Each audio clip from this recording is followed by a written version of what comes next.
கணவனுக்கு நீண்ட ஆயுள் இருக்க வேண்டும். அந்த வளையல் சத்தம் கேட்கணும். கணவனுக்கு பணிவிடை செய்யும் பொழுது, அதாவது உணவு பரிமாறும் பொழுது வளையல் இல்லாமல் உணவே பரிமாறக்கூடாது. அப்படி ஒரு கணக்கு. கர்ப்பமா இருக்கும்போது வளகாப்பு ஏன் பண்றாங்க? அந்த வளையல் சத்தம் கேட்கணும், அந்த குழந்தை இந்த ஓசையை கேட்கணுங்கிறதுக்காக வளகாப்புக்கு போடும்போது அந்த கண்ணாடி வளையல் போடுறாங்க. இதுக்கெல்லாம் எங்களுக்கு விளக்கம் தெரியாமல நாங்க வந்திருக்கிறோம். நீங்க வந்து சொல்லுங்க. கேட்டீங்க, நீங்க பதில சொல்லாம என்னங்க கேட்டீங்க? எதை கேட்டாங்க? என்னங்க சொல்லிட்டாங்க? சிவகங்கை எப்படி போறதுன்னு கேட்டா திருப்பத்தூருக்கு போறது வெளியில கூடாது. என்ன கேட்டா அவங்கள்ட்ட? என்ன கேட்டீங்க? பாத வச்சு எப்படி பூலத்துக்கு வந்துச்சுன்னு கேட்டேன். அதை மட்டும் காதல ஊத்த வைக்கலாம் கேட்டா அவங்கள்ட்ட. எருப்பத்தான் தூக்கி எறியாமா கேட்ட கடைக்கு பதில சொல்லணும். சம்மந்தம் கட்டிக்கிறவங்களே, நான் அப்படிப்பட்ட ஆள் இல்லைங்க. செருப்பு எப்படி வந்துச்சு, எப்படி யாரால கொடுக்கப்பட்டது, நான் ஏன் போட்டிருக்கேன் அப்படிங்கிற கழட்டி கையில கொடுத்து கொண்டுகிட்டு போங்கன்றேன். நான் தூக்கி எல்லாம் போட மாட்டேன். கொண்டு வைத்தா அப்படி ஒண்ணும் அவசியம் இல்ல. எப்படியாவது வச்சு பொன்பொருளுக்கு ஆசைப்படாதவன். ஆமா ஆமா மாதிரியா நாங்க பொன்பொருளுக்கு ஆசைப்படுறோம். எதுக்கு? மத்தவங்களுக்கு கொடுக்குறீங்க ஒரு தாராள என்ன யாருக்கு எங்களுக்கு நாங்களே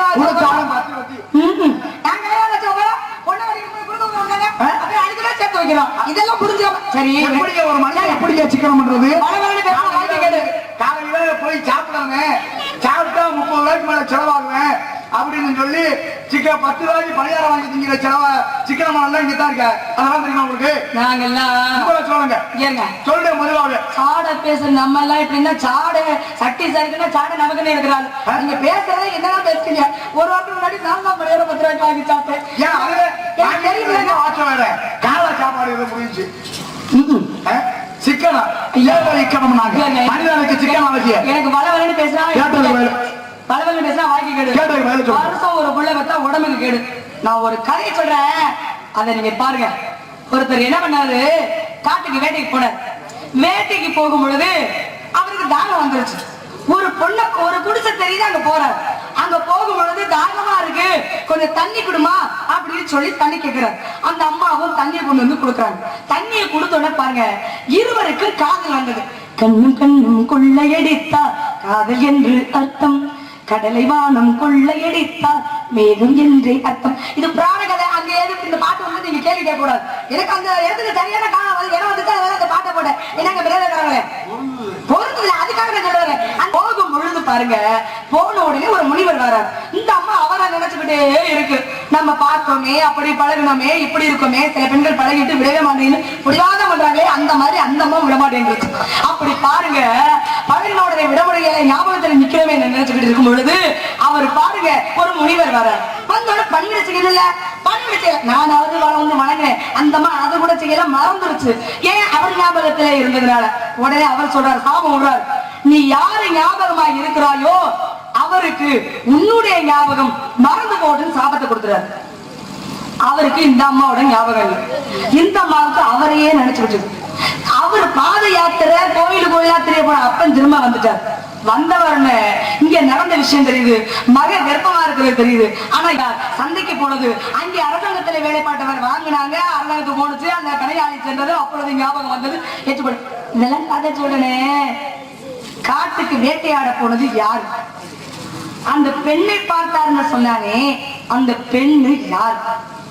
அந்த பாத யாத்திரை கோயிலுக்கு போனாரே அந்த அப்பா யாரு? வந்து சாபம் கொடுத்தது யாரு? அந்த நாட்டுக்கு மீண்டும் எப்படி ஏற்றுக்கொள்ளப்பட்டது? அந்த விஷயத்தை நீங்க சொல்லுங்க. இத நான் சொல்லுறேன்.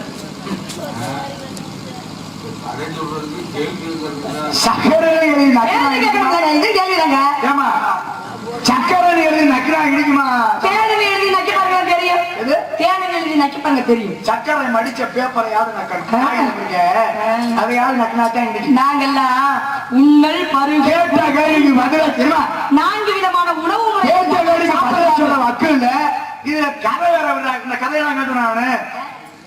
என்ன இப்படி பொல்லாத கேள்வி என்ன கேட்ட அவங்ககிட்ட? நான் அறிவாளி என்ன பண்ணுவாங்க? கேட்ட கேள்விக்கு பதில சொல்லுங்க. பதில எப்படி சொல்லும்? உன்னை மாதிரி முட்டாளுங்க கேள்விக்கு கேள்வி பதிலாகுமா? நான் மட்டும் முட்டாள் இல்ல, கேள்விக்கு கேள்வி பதிலாகுமா? மட்டும் முட்டாள் இல்ல, இங்க உட்கார்ந்து இருக்கிற 50 பேருமே முட்டாளுதான்.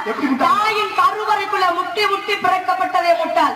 ஒவ்வொரு தாய்மார்களும் குழந்தைய முட்டி பிறக்க இந்த பக்கம் முட்டுது, இந்த பக்கம் பாருங்க முட்டுது, அப்படி சொல்லுவாங்க சொல்ல மாட்டாங்க.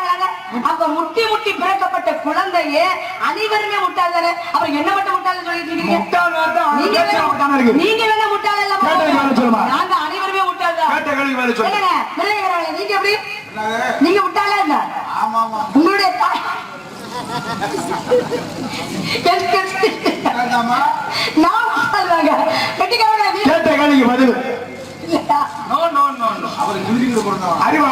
ஏங்க கிழிச்சிட்டு பிறந்தாரு நாங்கள் மட்டும் தானங்க நாங்கள் கூட பிறந்தவங்க மட்டும் தானங்க ஆபரேஷன் பண்ணி அப்படியா கேட்ட கேள்விக்கு பதில் என்னங்க நான் கேட்ட கேள்வி பதில் சொல்லுங்க யார் முதல்ல கேட்டது நீங்க என்ன கேட்டீங்க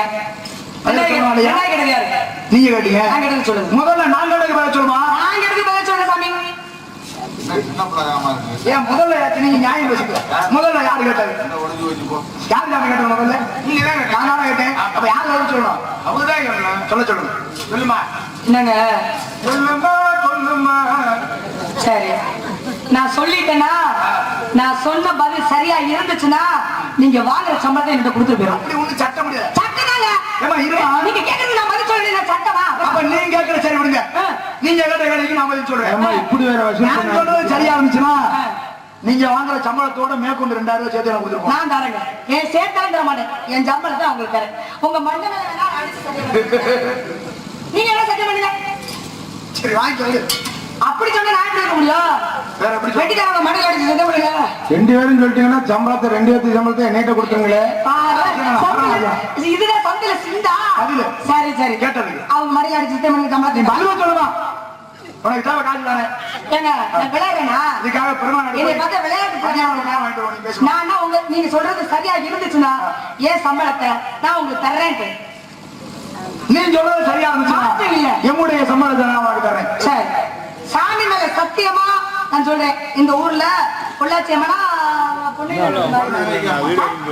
பொன்னழகி மாரியம்மன் மீது சத்தியமா நீங்க சொல்ற சம்பள விடை சரியா இருந்துச்சுன்னா என் சம்பளத்தை தாரேன் நானும் பொன்னழகி மீது ஆணையாக சொல்றேன் என் சம்பளத்தை உண்மையை சொன்னீங்கன்னா அப்படி சொல்லுங்க இப்ப நம்புறேன் இப்ப கதையை சொல்ற அவர் சம்பளம் வாங்கிட்டீங்களா சாட்சி அந்த சம்பளத்தை வாங்கி ஏன் மேல கொடுக்குறேன் ஆமா சாமி சத்தியம் பண்ண சம்பளம் தாரங்க நீங்க என்ன நீங்க நான் சத்தியம் பண்றேன் சம்பளத்தை தரதான் முடிவு பண்ணிட்டேங்க சொன்ன கதை சரியா இருந்துச்சு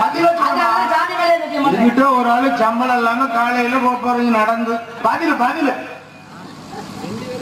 ஜபதக்கல் முனிவர் என்னன்றாரு வில்வித்தை பயிற்சி செய்து கொண்டிருக்கிறார் அதிகாலை எழுந்து மனைவியோட கூட்டிட்டு போய் என்ன நூற்கொண்டா எங்க போவோம் சொல்றாரு அவருக்கு கதை தெரியாது பாவம் படிக்க பச்சை பிள்ளை தானே 17 வயசு புள்ள வந்த உடனே சொல்றீங்க யாரு சொன்னது 17 வயசு புள்ளன்னு சொல்லிட்டு 17 வயசு புள்ள பேச பாத்தீங்க அட்ட கருத்திரியமான பேச்சு இந்த வயசுக்கு எப்படி பேச்சு பேசுற பாக்கி பேசக்கூடாது சரித்திரம் அப்படி சரித்திரம் 13 வயசு பள்ளிக்கு எத்தனை வயசு யாரும் சொன்னாங்களா 13 வயசு கூட இன்னும் முழுசா ஆகல 12 பேச்சு பேசுனா வள்ளிக்கு திங்கிறதுக்கு சோறு இருக்குமா வள்ளி போடுற பிள்ளைக்கு 13 வயசுல சொன்னாங்களா யாருங்க சொல்ல ஆனா வந்து சொன்னாங்க பாத்தீங்களா நார்மல் போடுற பையனுக்கு 17 வயசு சிறுவே நீங்க எல்லாம் போயிடாதீங்க உட்கார்ந்து நாடகம் சொன்னாங்களா இல்லையாங்க சொன்னாங்களா இல்லையா சொன்னாங்க நான் நாள் வாங்கினேன் நீங்க எல்லாம் கேட்கலையா சொன்னது உண்மைன்னு சொல்லுங்க ஆனா வள்ளிக்கு போற பிள்ளைக்கு 13 வயசு சொன்னாங்களா யாராவது சொல்லல அப்ப இல்லன்னு சொல்லுங்க அப்ப இந்த வயசுல இந்த வயசுல இந்த போற போக்குல இருக்கிற வயசுல எத்தனை பேர் அட்டத்தர தெரியும் இப்போ ஜபதக்கர் என்னன்றாரு வில்வித்தை பயிற்சி செய்து கொண்டிருக்கிறார் அப்படி வில்வித்தை பயிற்சி செய்து கொண்டிருக்கும் பொழுது மனைவி ரேணுகாதேவி அம்ப போடுவார் இந்த அம்மா போய் வேகமா எடுத்து வந்து கொடுப்பாங்க அப்படியே பயிற்சி செய்து கொண்டிருக்க நேரம் ஆக ஆக சூரியனா உச்சிக்கு வந்துருச்சு 12 மணி ஆக போகுது கீழே சுடுது மணல் சுடுது மேலையும் சுடுது வருவதற்கு தாமதமா வர்றாங்க அந்த அம்மா அந்த ஐயா பார்த்து கேட்கிறாரு ஏமா இவ்வளவு நேரம் சீக்கிரமா வந்தியே இப்ப தாமதமா வாரியே என்னம்மா காரணம்னு சொல்லி கேட்க அந்த அம்மா சொல்லுது கீழேயும் பால் சுடுதுங்க தலையும் எனக்கு சுடுதுங்க அதனால வருவதற்கு தாமதமா வர்றேங்க அப்படின்னு சொல்ல அவருக்கு கோவம் வந்துருச்சு பாருங்க சாதாரணமா நல்ல மனைவியை நேசிக்கிற ஒவ்வொரு ஆம்பளைக்கும் மனைவிக்கு ஒரு சின்ன நெகத்தை வலிக்குதுன்னு சொன்னா அந்த ஆளு துடிச்சு போயிடுவாங்க ஒரு தலை வலிக்குதுன்னா தனக்கு வலிக்கிறது துடிச்சு போயிடுவாங்க அப்படிப்பட்ட கணவர்களும் உண்டு அதே கணவனுக்கு காலை வலிக்குதுன்னு வச்சுங்களேன் உடனே மனைவி துடிச்சு போயிடுவாங்க கையமக்கிறது என்ன கால் அமக்கிறது என்ன மருந்து போட்டு தேய்ச்சதுன்னா உப்பு தண்ணி ஒத்தர கொடுக்கறதுன்னா எல்லாம் கட்டிக்கிறாங்களே எப்படிங்க மனைவி அப்படி எல்லாம் செய்யணும் என்ன அதிசயமா இருக்கு என்ன அது நான் 7 அதிசயத்துல 8வது அதிசயமா சொல்லிட்டு இருக்கேன் உள்ளத பண்ணிட்டு இருக்க? இந்த மாதிரி எங்க வீட்டுல ஒண்ணுமே இல்லையே. அட போங்க, நீங்க எல்லாம் பொழைக்க தெரியாத ஆளா இருக்கீங்க. எங்க வீட்டுல எல்லாம் நாங்க பாக்குறோம்ல, எங்க அம்மா எங்க அப்பாவுக்கு, எங்க அப்பா எங்க அம்மாவுக்கு தலையை வலிக்க விட எங்க அம்மா போய் மருந்துப்படுத்த சொல்றாங்க. அதுவே எங்க அப்பாவுக்கு தலையை உடனே எங்க அம்மாவுக்கு எங்க அப்பா